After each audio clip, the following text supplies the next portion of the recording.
Goeiemôre almal. Het is 'n voorreg om in hierdie mooi tyd, afwagtend ook op ons Pinkster komende Junie maand, wat ons so bietjie kan stil staan in die boek Handelinge. En ons het die afgelope weke uit Handelinge gelees en gewerk, en ons gaan vandag verder uit Handelinge hoofstuk 11. En ek wil hê jy moet so 'n oomblik vat voor ons saam lees om net bietjie rustig te raak. Jy kan sommer die opname kan jy eers 'n rukkie stop. Miskien is daar 'n mooi lied, klassieke lied, geestelike lied wat jy na wil luister om jou in die regte stemming te kry waar jy ook al is. Ek gee so 'n paar oomblikke van stilte.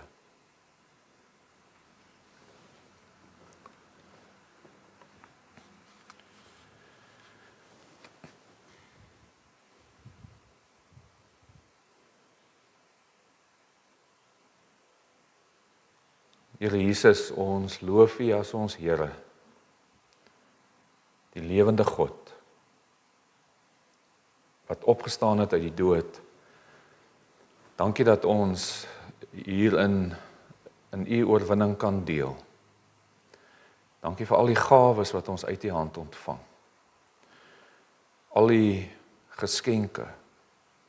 Dankie vir gesondheid, en ons dink aan hulle wat nie gesond is nie. Here, dankie vir 'n huis om in te woon. En ons dink en ons bid ook vir hulle wat in hierdie winter in die koue buite slaap. Here, ons bid ook dat U deur die woord en deur die Gees ook aan ons en in hierdie wêreld sal werk wat U doen, sodat U ook ons betrokke laat raak by U en U werk, by mense. Here, ons wil ook bid vir diegene wat in hierdie tyd ook rou en swaar kry. Mense wat depressief is en swaarmoedig, sodat ons elkeen ons dinge wat en gedagtes waarmee ons worstel. Ons wil ons gedagtes in hierdie oomblik op U rig, aan U wat al die eer, die lof en die aanbidding toekom, want Here, U is God, ons God. Dankie dat U tot ons nader, en doen dit ook deur U woord en U Gees. Ons bid dit in Jesus Christus naam alleen. Amen. Ons lees saam uit Handelinge 11 van vers 1 tot 18. Petrus se verantwoording in Jerusalem. Die apostels en die broers dwars deur Judea het gehoor dat ook die heidene die woord van God aanvaar het. Toe Petrus na Jerusalem opgegaan het, het diegene wat besny is met hom geargumenteer en gesê: "Jy was by onbesnede mans aan huis en het saam met hulle geëet." Daarop het Petrus dit soos volg stap vir stap vir hulle begin uitlê. "Ek was in die stad Joppe besig om te bid, en in ekstase het ek 'n visioen gesien. Iets soos 'n groot linnedoek wat afsak en wat aan sy 4 hoeke uit die hemel neergelaat word. En dit het tot by my gekom. En ek het aandagtig daarna gekyk en opgemerk en 4-voetige diere van die aarde en wilde diere en kruipende diere, as ook voëls van die hemel gesien. Ek het ook 'n stem vir my hoor sê: "Staan op, Petrus, slag en eet." Maar ek het geantwoord: "Onder geen omstandighede nie, Here, want niks wat besoedel of onrein is, het al ooit by my mond ingegaan nie." Die stem het toe 'n tweede keer uit die hemel geantwoord: "Wat God rein gemaak het, mag jy nie as onrein beskou nie." Dit het 3 maal gebeur, en toe is alles weer in die hemel opgetrek. En kyk, skielik het daar 3 mans wat van Caesarea af na my gestuur is aangekom by die huis waar ons was. En die Gees het vir my gesê dat ek sonder aarzeling saam met hulle moes gaan. Hierdie 6 broers het toe saam met my gegaan, en ons het die man se huis binne gegaan. Daarop het hy ons vertel hoe hy die engel in sy huis sien staan het, wat vir hom sê, stuur manne na Joppe en laat haal Simon, ook bekend as Petrus. Hy sal vir jou 'n boodskap meedeel waardeur jy verlos sal word, jy en jou hele huis. En toe ek begin praat, het die Heilige Gees op hulle neergedaal, net soos aanvanklik ook op ons. Ek het egter die woord van die Here onthou toe hy gesê het, Johannes het wel met water gedoop, maar julle sal met die Heilige Gees gedoop word. As God dan aan hulle dieselfde gawe gegee het as aan ons wat in die Here Jesus Christus glo, wie was ek dan dat ek God sou verhinder? Toe hulle dit hoor, het hulle geswyg en God verheerlik en gesê, so het God dus ook aan die heidene die bekering tot die lewe geskenk. Tot sover.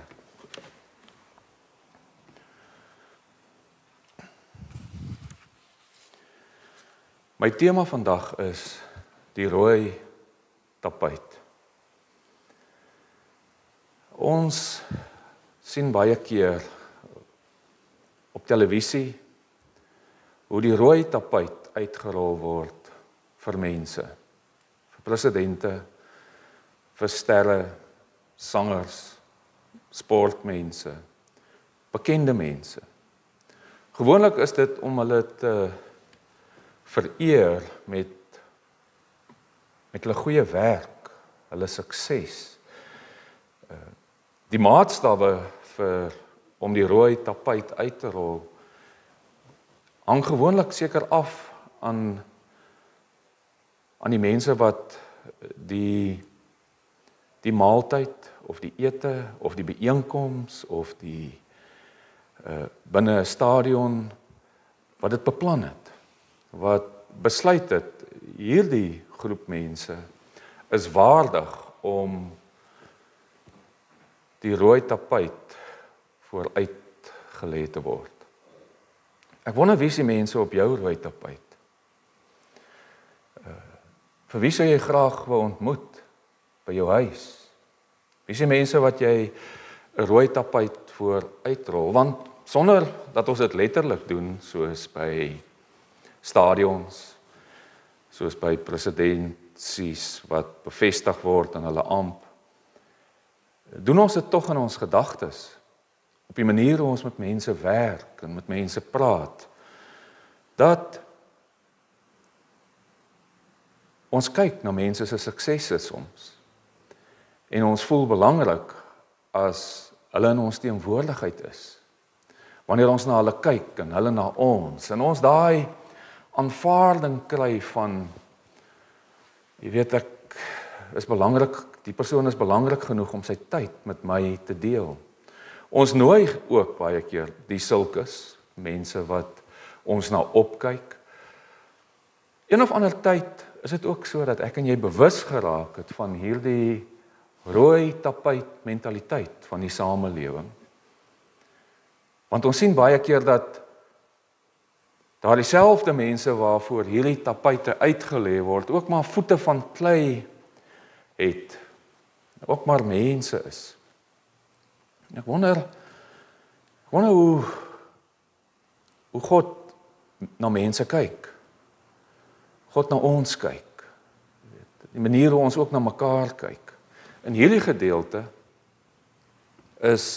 moet mens verstaan teen die agtergrond van Kornelius, wat die hele hoofstuk 10 in beslag geneem het, wat as 'n heiden tot bekering gekom het. En die hiërargie van die kerk het nie baie van hierdie verandering in die kerk gehou nie. Daar moet aan sekere reëls en regulasies voldoen word voordat die rooi tapuit vir, kom ons noem dit, lidmate van die kerk uitgerol word, neergesit word. Mooi in hierdie gedeelte is om dat Petrus baie vinnig ontdek het dat God nie so kyk na mense nie. Hy ontdek dat God aan die werk is. Jy sal in hierdie gedeelte heeltyd God sien wat intree.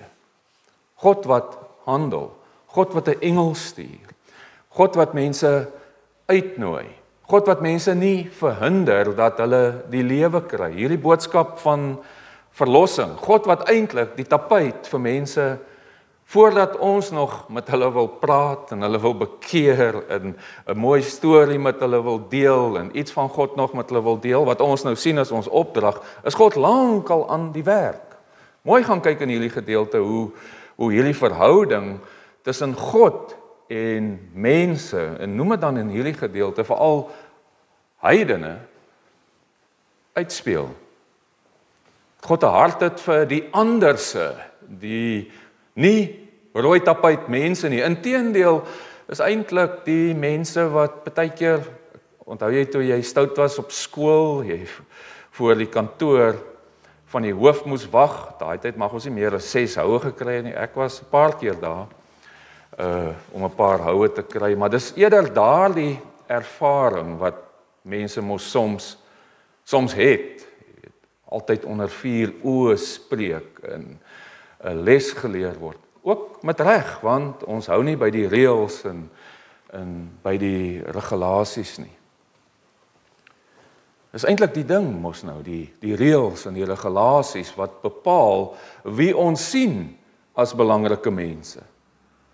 En dat God heel anders werk as, lyk my en jou reëls en regulasies. Petrus ontdek dat God hier aan die werk is, nee. God is besig met die mense, maar hy is die een wat ook nie op die rooi tapuit is nie, toe hy in Jerusalem kom, waar baie mense ook tot bekering gekom het, Jode.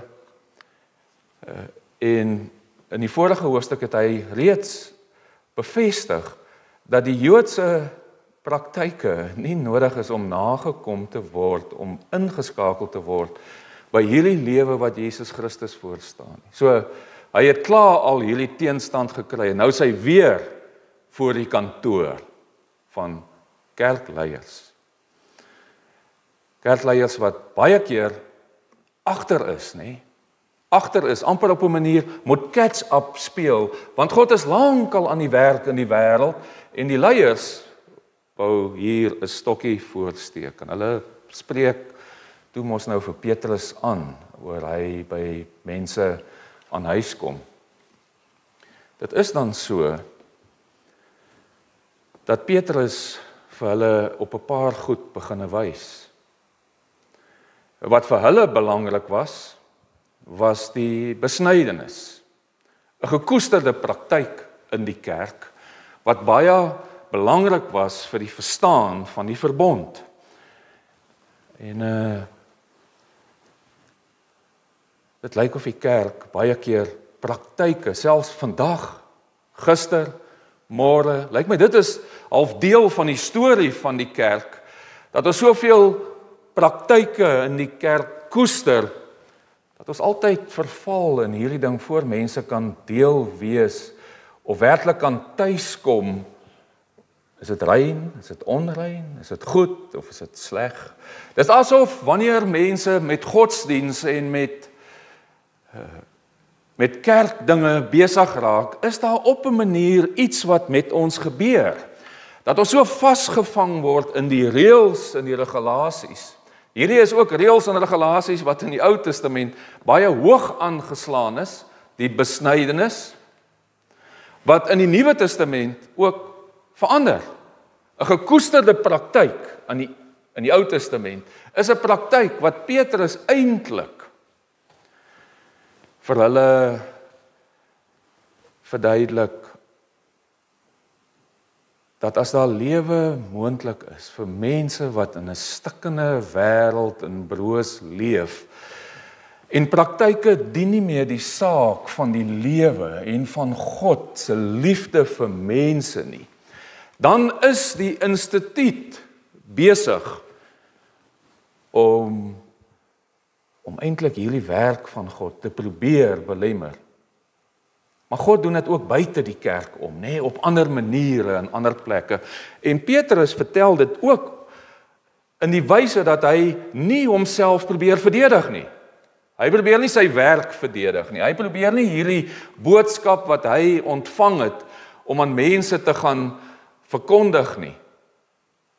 Probeer hy nie verdedig nie. Petrus praat heeltyd van die werk van God.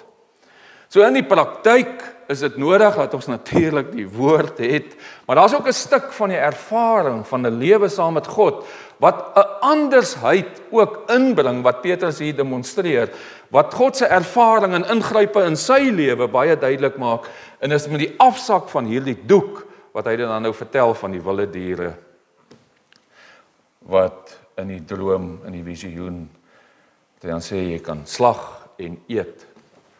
En selfs Petrus, vir hom is dit moeilik, nee. Dit is vir hom moeilik om weg te kom van hierdie gedagte van rein en onrein, reg en goed, en reg en verkeerd, en goed en sleg.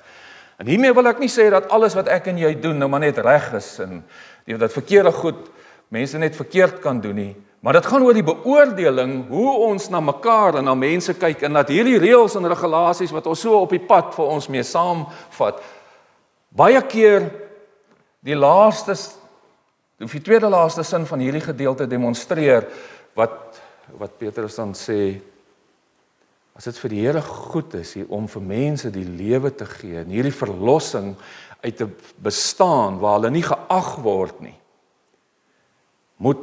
wie is ek? Wie is ek dat my reëls en my regulasies, my verstaan van hoe dinge in die lewe in mekaar steek en nie in mekaar steek nie, wie is ek? Dat ek dit kan verhinder.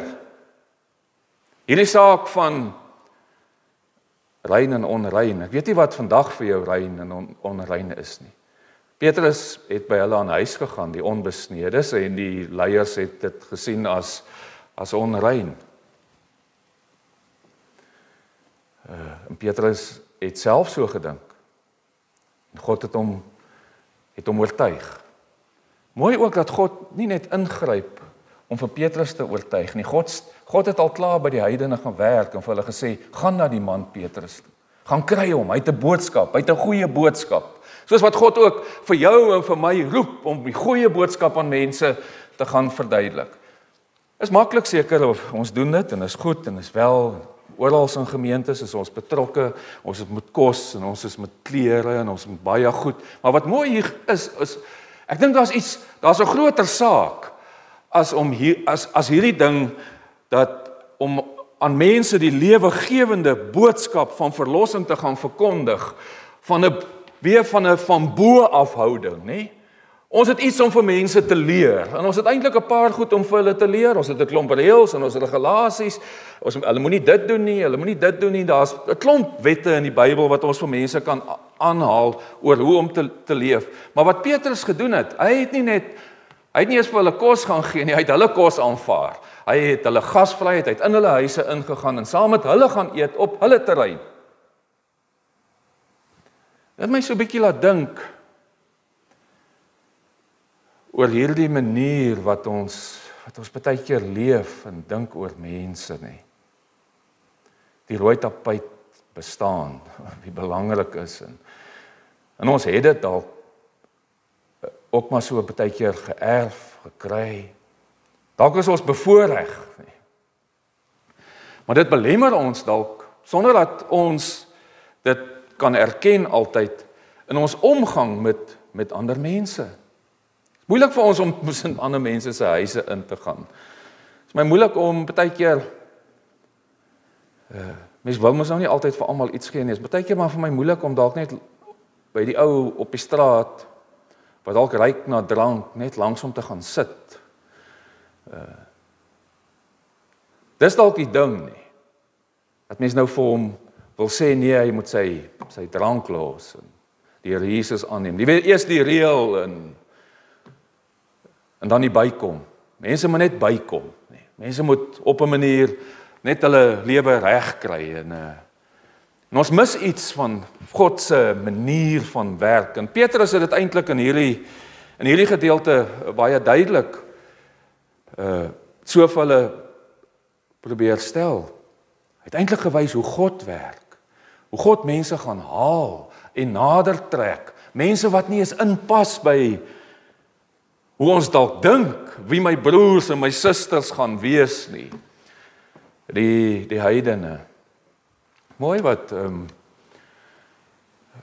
toe met Petrus gebeur, is hy ontdek dat hy het nie die sleutels wat hulle nou van hom af wil wegvat, van jy is nou by onrein mense, en dis nou die besnydenis is nou die teken van die verlossing. Daardie sleutels het God in sy hand, nee.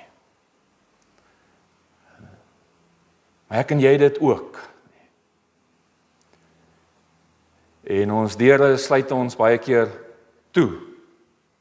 So ook ons harte vir die anderse, vir die vreemde. Ek meen, ons is baie keer in die kerk en kerkdebatte is ons so besig om oor ander mense te praat. Nee. Maar wie is ons om enige een te verhinder? Die kerk het verander, nog altyd deur die eeue. Hy van die Ou en die Nuwe Testament verander, juis om wat te doen, om hierdie goeie boodskap van God se verlossing by mense uit te bring. Dat dit God se saak dien. En dan verander dit. Daar gebeur iets met my en met jou. Ons stories begin verander. En dis wat Petrus vir hulle sê, nee. Hy sê, kom ek vertel julle 'n storie. So Petrus begin om te vertel van sy eie lewe. Hy vertel wat met hom gebeur het. Hy vertel hy was in Joppe en hy het vertel wat daar met hom gebeur het. So hy vertel, hy het 'n getuienis om te lewer oor God wat ingryp in sy lewe. Ek onthou op skool ek het al vertel dat ek in Psalm 7 eenslag opgestaan het in 'n preek wat ek werklik die ervaring gehad het dat die Here met my praat en is nie dat ek 'n ongelowige was nie, maar ek het my toegewy aan die Here en ek moes dit vertel. Maar ek onthou ons het toe in die dorp gebly en Daniel is 'n bruin man, 'n Sotho man wat by ons aan huis gewoon het. Sy naam was ook Daniel. Ons het baie tafeltennis gespeel in ons agterplaas onder 'n afdak op die dorp na ons van die plaas af getrek het. Daniel het saam van die plaas af gekom. En ek het altyd saam met Daniel in die aande in sy bed in die garage gaan sit, op sy bed. Maar ons het daai tyd 'n Cressida gery met lekker klanke. Toyota Cressida GLI6. Dis 'n lekker kar. En ek het in die aande die kar gaan start en musiek aangesit op 'n tape. Daardie tyd het Queen uitgekom. En ek het Queen se musiek kliphard geluister. Hierdie is deel van my storie en ek en Daniel het daai liedjie I Want to Break Free. Is daar aan die begin die liedjie wat so speel, dan stop hy en dan sit so 'n paar sekondes en dan begin hy weer. En ons het met mekaar die speelietjie gespeel. Wie is reg? As jy jou hand so afgooi, is dit waar die musiek weer begin. Maar jy moes jou tyd ken. Jy moet presies aftel, okay nou, en dan speel ons die liedjie weer en wie kry dit die naaste reg. En ek het nie besef dat dit my lewe eintlik so beïnvloed het nie. Hierdie ding I Want to Break Free. Die lied is natuurlik nou nie 'n geestelike lied nie, maar daar het 'n stuk vryheid by my gekom oor mense verhoudings. Tuiskom, by mense op mense se bed sit, nê. Mense stories deel. Nie eintlik besef wat met my gebeur nie. Hierdie liefde vir Daniel. Nie dat ons eintlik ooit, dink ek, daai tyd oor die Here gepraat het nie. Maar net die menswaardigheid wat tussen ons ontstaan het. Baie keer as ek vir hom kwaad geword het, het ek eintlik verwag weer, dan val ek baie keer terug op die ding dat Daniel eintlik by ons werk. Ons is nou maklik om te doen, nee. Ons het posisies. Ons is rooi tapuit mense. En hoe langer ek in my storie sien, begin ek besef dat God anders kyk. En dat die vryheid van God se boodskap, die vryheid van God se boodskap. Dat God so hierdie mense verander het. En hierdie mense met wie Petrus ook gepraat het, dat hulle ook die Here daardeur verheerlik het. Dat hierdie reëls en regulasies en al die goed wat mense baie keer so verhinder om net hierdie lewegewende boodskap van jy word aanvaar soos jy is aan mense te verkondig. En na dit bou ek en jy ons eie reëls en regulasies moes op wat goed is vir ons, wat ons beskerm. Maar ek dink ons mis die groot liefde van God wanneer ons sonder dat ons besef mense verhinder. Ek wens ek kan Daniel weer opspoor.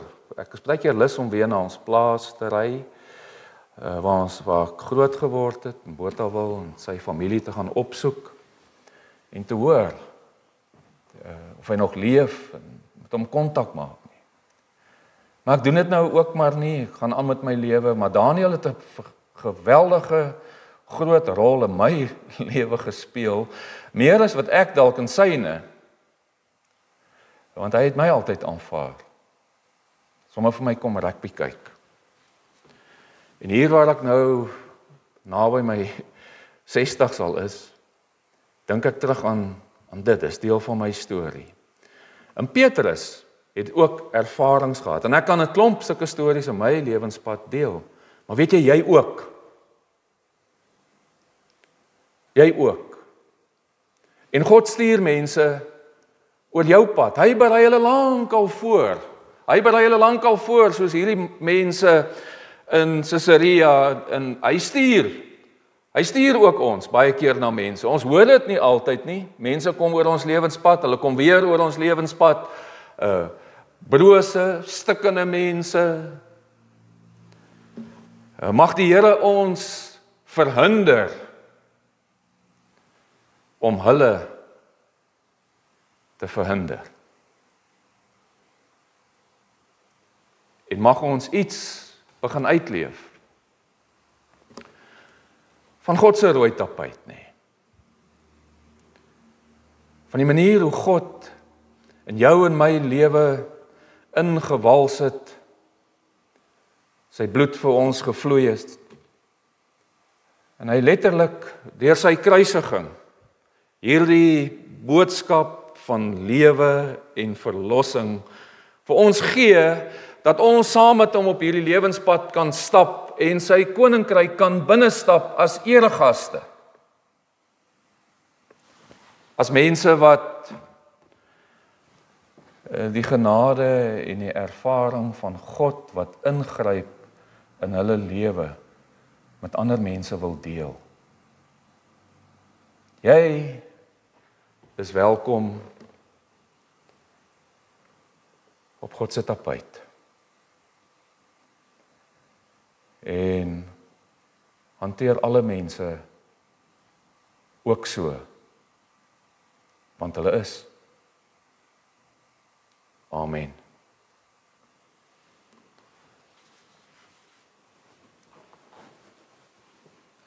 Ek en jy het elkeen ons stories. Die Here wat met ons op pad is, op verskillende maniere.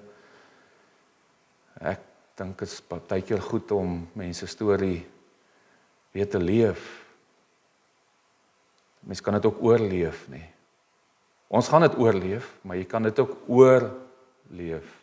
Ons kan ook weer ander keuses maak. Ons kan ook weer anders na mense kyk. Ek gaan vir jou geleentheid gee om jou storie daar waar jy sit met God te deel. En sommer net jou storie weer in sy hand te sit, op sy tapuit waar dit is. Daar's geleentheid vir stil gebed.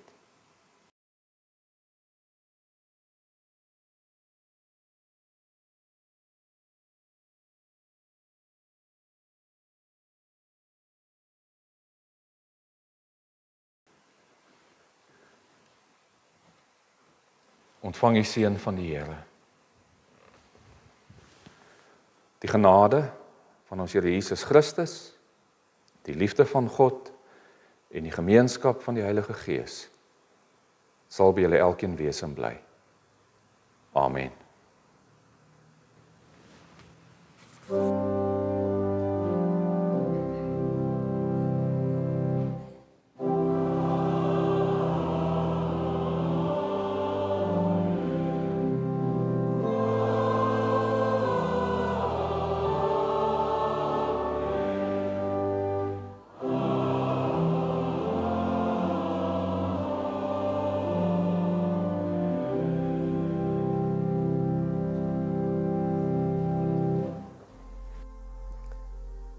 Afkondigings vir NG Kerk Groot Brakrivier vir 18 tot 25 Mei 2025.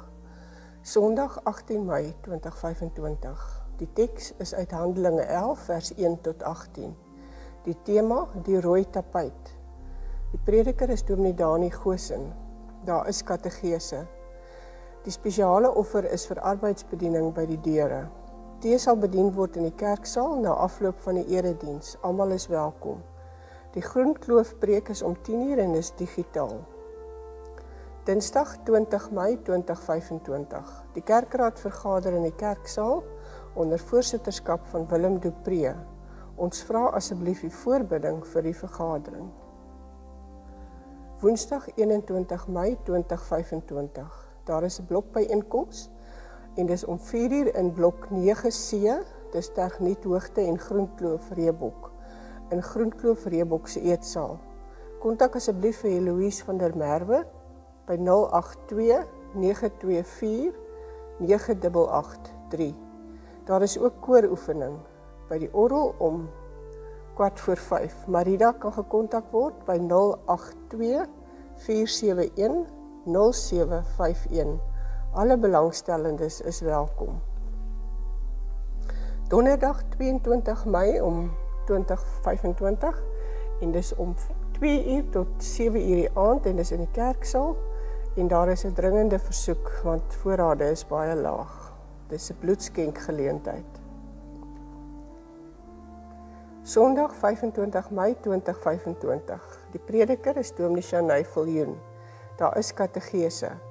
Die spesiale offer is vir die buitelandse sending in Zimbabwe, Malawi en Mosambiek wat by die deure ingesamel word. Tee sal bedien word in die kerksaal na afloop van die erediens. Almal is welkom. Die Groenkloofpreek om 10:00 is deur Dominee Shanay Viljoen. Neem kennis, ons herinner u dat die eredienstye skuif na 10:00 tydens die maande Junie, Julie en Augustus. Nuwe lidmate. Ons nooi nuwe lidmate om asseblief na die erediens tot voor die kansel te kom waar ons u graag wil ontmoet. In die voorportaal is ook vorms beskikbaar wat u kan voltooi sodat u ons vinnig kan leer ken, sodat ons u vinnig kan leer ken. Lidmaatbesoeke. Dominee Dani besoek nuwe intrekkers. Indien u nog nie 'n besoek ontvang het nie, kontak of kom loer gerus in by die kerkkantoor om 'n afspraak te maak. Bestaande lidmate wat 'n besoek verlang, kan ook gerus die kerkkantoor kontak of kom inloer om 'n afspraak te maak. Die dae wat die kantoor oop is Maandag, Woensdae en Vrydag tussen 8:30 en 12:30. Die bedieninge. Die omgeebediening, indien jy bewus is van iemand met nood, siekte of wat eensaam is en hulp benodig, kontak die kerkraadslid of die kerkkantoor. Ons wil gemeentelede kans gee om prakties betrokke te raak. By die deure is houers om enige nie bederfbare kosprodukte in te plaas soos suiker, pasta, rys, konfyte, blikkieskos, seep, tandepasta, koffie, tee ensovoorts. Indien jy by die omgeebediening betrokke wil raak, kontak asseblief vir Corrie Pieters by 082 327 9527. Getuienisbediening. Die Wolwedans boodskap sop en brood. Ons nooi die gemeente om weer deel te neem aan ons projek om 'n bemoedigende boodskap, 2 liter sop en 'n brood te voorsien aan 105 gesinne elke tweede week. Die verdere uitreikdatums vir die tweede kwartaal is 21 Mei en 14 en 18 Junie. Ons grootste sopverskaffer is vir 2 maande uitstedig. Ons nooi meer mense uit om asseblief te help met sopvoorsiening vir die volgende 2 maande. Die sopresep is 100 gram sopmengsel 100 gram rys, 100 gram lensies, 150 gram soja, 1 blokkie aftreksel en 1 pakkie sop. Om gaar te maak, roer 3,5 liter water by die mengsel en kook tot gaar. U kan dit skenk in die volgende 2 formate. Droë bestanddele in 'n glas koffiebottel of gekook en gevries in 2 liter roomysbakke. Behoeftes vir die getuienisprojekte. Daar is 'n deurlopende behoefte aan wol, materiaal, gare, borduurgare, linne en gebreekte keramiek of porselein vir mosaïekprojekte. En ons bedank u by voorbaat vir die deelname. Ondersteuningsgroep. Ons groep is 'n klompie toegewyde lidmate wat maandeliks bymekaar kom, by mekaar leer en vir mekaar ondersteuning bied. Die doel is om uit te gaan as geroepenis na mense in ons gemeente en om na die gemeenskap uit te reik. Ons doen dit deur rygeleenthede vir doktersafsprake, hospitaalbesoeke en dies meer, hulp met inkopies, ondersteuning deur daar te wees tydens moeilike omstandighede, uit te reik na die mense om die toenemende probleem van alleen wees en eensaamheid te verlig. Kontakpersone is Rihanna Briers by 081 039 8853 of Riet Jansen van Rensburg by 082 928 9625. Die aktiwiteite vir die toekoms, Vrydag 20 Junie om 2025, Magda Lou, een van die 5 bestes in haar kategorie by die KAK&K, 'n les in letter of kletterkunde. Die plek is die kerksaal en die tyd is 18:30. Die koste per kaartjie is R180 en daar is beperkte sitplekke en die kaartjies is by die kerkkantoor beskikbaar. Nog aktiwiteit in die omgewing is Caritas Care van Mosselbaai wat 'n golfdag reël op 23 Mei 2025. FEBA Radio Suid-Afrika, ons bid vir FEBA Japan. Ons gebed vir die week, bid dat God deure vir FEBA Japan sal oopmaak, sodat hulle sy woord kan verkondig, totdat almal in Japan dit gehoor het.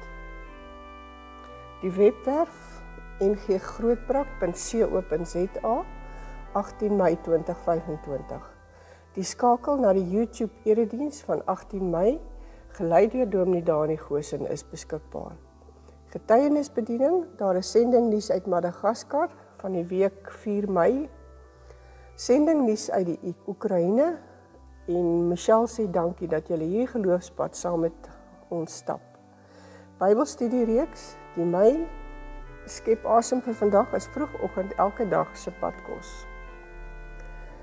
Die weeklikse stof tot nadenke, lewe met oorgawe, is ook beskikbaar. Gemeentenuus, 'n kort oorsig toegelig met foto's van Klip 50 se wegbreek van 5 tot 9 Mei 2025 is op die webwerf. Vind al die inligting vir Pinkster op die webtuiste. Datums, tye en waar die dienste gehou sal word, is beskikbaar. Daar is 'n skakel na Ramot vir meer inligting. Die afkondigings is op die webwerf geplaas. Ons leraars is Dominee Dani Goosen en Dominee Shanay Viljoen. Die adres is Langstraat 10, Grootbrakrivier en die telefoonnommer 044 620 2205.